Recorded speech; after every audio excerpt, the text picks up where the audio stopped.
Hi guys, अभी आपके कई सारे इंश्योरेंस एग्जाम्स के नोटिफिकेशन आ गए हैं। जैसे पहले आपका NICL AO जो कि ऑफिसर लेवल का एग्जाम है, आपका UIIC AO आया, वो भी ऑफिसर लेवल का एग्जाम है, और UIIC असिस्टेंट भी आ चुका था काफी पहले ही। बस कई सारे कमेंट्स थे कि मैम इतना पैसा नहीं है कि सारे फॉर्म फिल कर सके, अगर एक फिल करना है तो कौन सा फॉर्म डालना चाहिए। एंड कईयों का ये भी था कि मैं नॉर्थ जोन का हूँ, क्योंकि UIIC AO जो है वो आपकी साउथ और वेस्ट जोन की आई है, और अगर आपका जो ज्वाइनिंग, अगर आप सिलेक्शन भी ले लेते हो तो आपका जो ज्वाइनिंग है वो इन्हीं जोन में, वैकेंसी ज्यादा आई है तो इन्हीं जोन में आपकी ज्वाइनिंग होगी, राइट।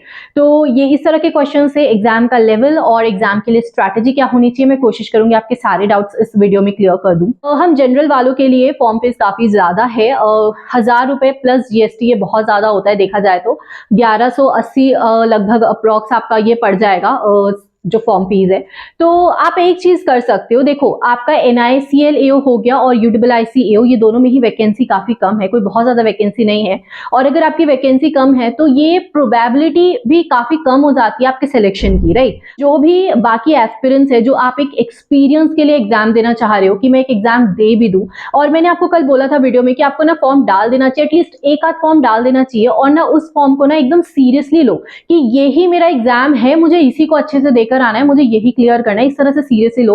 और डेली ना अपने आप को 7 से 8 घंटा पुश करने की कोशिश करो, क्योंकि तभी आपके पास ये रहेगा कि आप जो जनवरी, फरवरी, मार्च, ये वाला जो अभी का स्टार्टिंग का जो मंथ है, अभी आप अच्छे से पढ़ाई कर पाओगे। और मैं बता रही हूँ NICL AO के बारे में, आपको बता देती हूँ थोड़ा। NICL AO में ना प्री है, मेंस है, मेंस के बाद डिस्क्रिप्टिव भी होगा, डिस्क्रिप्टिव के बाद फिर आपका इंटरव्यू भी होगा। तो NICL AO जो है एकदम सेम डिक्टो बैंक PO जैसा पेपर है, लेकिन जो UIIC AO है उसमें सिर्फ एक सिंगल एग्जाम होने वाला है। एक सिंगल एग्जाम होगा आपका, वो एग्जाम मेंस लेवल का होगा, क्योंकि प्री हो नहीं रहा अलग से, तो वो जो एग्जाम होगा आपका सिंगल एग्जाम, वो मेंस लेवल का मान के चलो। और उसके बाद में आपका डायरेक्टली इंटरव्यू होगा। सेलेक्ट हो जाते हो तो सही है, मेंस भी निकाल लेते हो तो आपको इंटरव्यू देने का एक्सपीरियंस मिल जाएगा। प्रैक्टिस मॉक में हर हफ्ते आपको फ्री का लाइव मॉक मिलता है, फ्री वाले मॉक्स भी उसमें अवेलेबल है, और लाइव मॉक भी होता है। जैसे अभी ट्यूसडे आज शाम 5 बजे से स्टार्ट हो जाएगा आपका जो NICL AO का लाइव मॉक है, वो स्टार्ट हो जाएगा।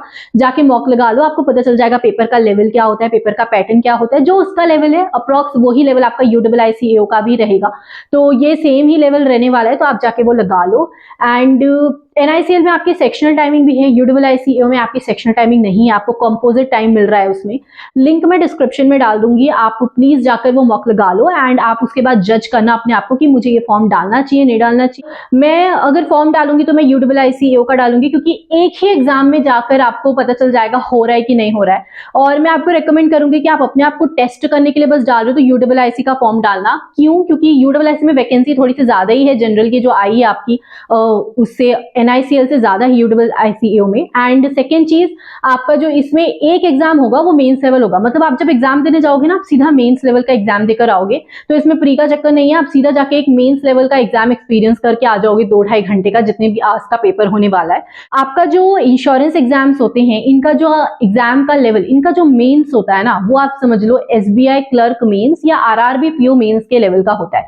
ये बैंक PO मेंस लेवल का भी नहीं होता, IBPS PO, SBI PO के लेवल का भी नहीं होता, उससे नीचे का होता है। SBI क्लर्क मेंस या फिर आपका RRB PO मेंस लेवल का आप इसको पेपर मान सकते हो। आपको तैयारी भी उसी लेवल की करनी है, और तैयारी किस तरह से करनी है मैं आपको एक चीज बताती हूँ। देखो, अगर आप ये 2024 का, अगर आप बैंक एग्जाम, आपको एक बैंकिंग की नौकरी चाहिए, तो आपका एम क्या होना चाहिए? अब क्लर्क को टारगेट लेकर नहीं चलना है 2024 को, आपको PO का टारगेट लेकर ही चलना है कि मुझे एकदम SBI PO लेवल की प्रिपरेशन करनी है। अभी पूरा महीना जो बीत रहा है, अगर अभी से आप अवेयर हो, अभी से आप पढ़ने बैठते हो डेली, तो आपको एकदम इस अवेयरनेस से पढ़नी कि मुझे PO लेवल की तैयारी करनी है। और अगर आप एक बैंक PO लेवल की तैयारी कर रहे हो, तो उसके अंदर जितने भी छोटे एग्जाम्स है, चाहे आपके जितने भी इंश्योरेंस एग्जाम्स है, आपका LIC असिस्टेंट कुछ टाइम के बाद आ जाएगा, तो LIC असिस्टेंट भी उसमें कवर हो जाएगा बाय डिफॉल्ट। एंड जितने भी क्लर्क लेवल के एग्जाम होंगे, IBPS PO, SBI PO, हर चीज आपका कवर हो जाएगा अगर आप एकदम PO लेवल का टारगेट तैयारी करके चलते हो। तो अभी मैं आपको इंश्योरेंस एग्जाम का जो स्ट्रैटेजी बता रही हूँ,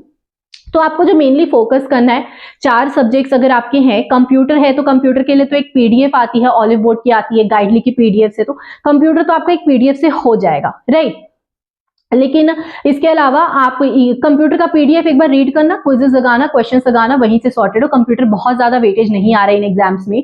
इसके अलावा अभी आप कंप्यूटर पढ़ के चलोगे तो आपका आरआरबी पीओ में भी काम आएगा आगे, राइट। इंग्लिश है, क्वांट है, रीजनिंग है, ये तीन को आपको वही स्ट्रैटेजी रखनी है जो आप बैंक एग्जाम्स के लिए रखते हो। आपको इंग्लिश में, आरसी में, रीडिंग में ज्यादा फोकस करना है। बैंकिंग और इंश्योरेंस एग्जाम्स में रीडिंग का बहुत बड़ा रोल होता है, रीडिंग ही ज्यादा होता है जो होता है, तो आपको रीडिंग में फोकस करना है। डेली हिंदू एडिटोरियल तो करो ही यार। मेरा तो एग्जाम क्लियर भी हो चुका है, मुझे अभी पता भी नहीं है आगे मेरा क्या टारगेट है क्या नहीं, लेकिन फिर भी मैं एडिटोरियल करना नहीं छोड़ती, करंट अफेयर्स करना नहीं छोड़ती। तो दो चीज जो मैं कोशिश करती हूँ मैं डेली कर लूँ, क्योंकि ये चीज अगर आप अभी से छोड़ दोगे ना, ये बहुत बड़ा एकदम बैगेज बन जाता है, इसको बाद में कवर ही नहीं किया जा सकता। बिकॉज इंग्लिश एक लैंग्वेज है, इंग्लिश को आप विद टाइम धीरे धीरे धीरे धीरे सीखते हो। आप डेली एक एक घंटा दे रहे हो एडिटोरियल में, तो जाके वो ना मंथ एंड में आपको थोड़ा सा ग्रोथ आपको देखने को मिलेगा। तो ये पूरा प्रोसेस होता है। अब जब आपका बैंकिंग एग्जाम होगा आपका जाके सितंबर अक्टूबर में, तब आप बोलोगे कि अब मैं इंग्लिश स्टार्ट करूं, या आप जून से भी स्टार्ट करोगे तो आप बहुत ज्यादा पीछे रह जाओगे। आपको अभी से ही करना है। तो इंग्लिश में आप रीडिंग में ज्यादा फोकस करो, वोकैबुलरी के वर्ड्स नोट कर करके पढ़ो, एडिटोरियल से करो, मॉक्स लगाओ, मॉक्स जितने ज्यादा हो सके। क्वांट में आप ये करो, क्वांट में आपको डीआई में फोकस करना है। अरिथमेटिक के कॉन्सेप्ट्स अपने क्लियर कर लो, है ना, डीआई में फोकस करो। एंड उसके अलावा अरिथमेटिक में, हाँ, इसके अलावा स्पीड मैथ्स, कैलकुलेशन, ये आपको अच्छी आनी चाहिए। रीजनिंग में भी पजल्स ही मैटर करता है, जो करता है एक तो पजल हो गया, और मिसलिनियस में भी अच्छी पकड़ होनी चाहिए, एक्यूरेसी नहीं जानी चाहिए, एक्यूरेसी का ध्यान रखना है। तो ये जो बेसिक आप बैंकिंग एग्जाम के लिए प्रिपरेशन करते हो, वो ही सेम स्ट्रैटेजी आपके इंश्योरेंस एग्जाम्स की है। जीए के लिए आपको करंट अफेयर्स में ही बहुत ज्यादा फोकस करना है, सबसे ज्यादा फोकस आपका करंट अफेयर्स में रहेगा। आपका चाहे बैंकिंग एग्जाम हो, कोई भी बैंकिंग एग्जाम में करंट अफेयर्स का ही सबसे ज्यादा वेटेज होता है। तो आपको करंट अफेयर्स में अगर आप ज्यादा फोकस कर रहे हो तो आपके इधर भी मार्क्स अच्छे आ जाएंगे।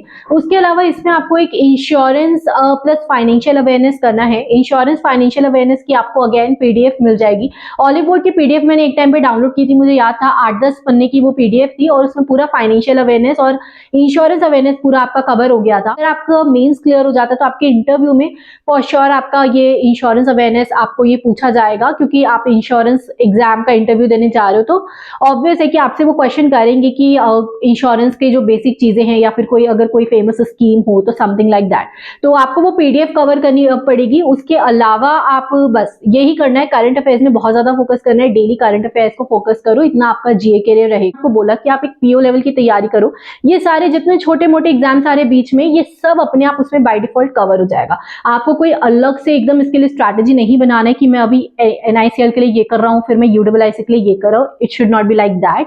एंड यही था आज के वीडियो में। आई होप आपको ये वीडियो हेल्पफुल लगी हो। मैं टेलीग्राम ग्रुप का लिंक डाल रही हूँ, इंस्टा का लिंक डाल रही हूँ, और कोई डाउट हो तो आप कमेंट कर देना। Will meet you in the next video.